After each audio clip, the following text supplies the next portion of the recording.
Приборы для обследования недосягаемых точек – это приборы для контроля скрытых объектов, внутренних поверхностях и тому подобное. Эндоскопы, бароскопы, зеркала, телескопические приборы применяют для дефектоскопии объектов, физически недоступных для глаз наблюдателя, скрытых или удаленных деталей, крупных трещин, поверхностных пористостей, надрывов и задиров,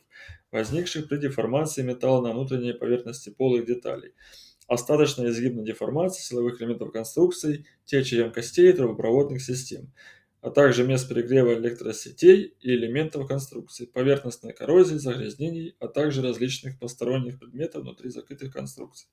Эти приборы позволяют также определить визуальное качество обработки и отделки внутренней поверхности разных полых деталей изделий и объектов контроля, представляющих риск для наблюдателя, проводящего непосредственно визуальный контроль.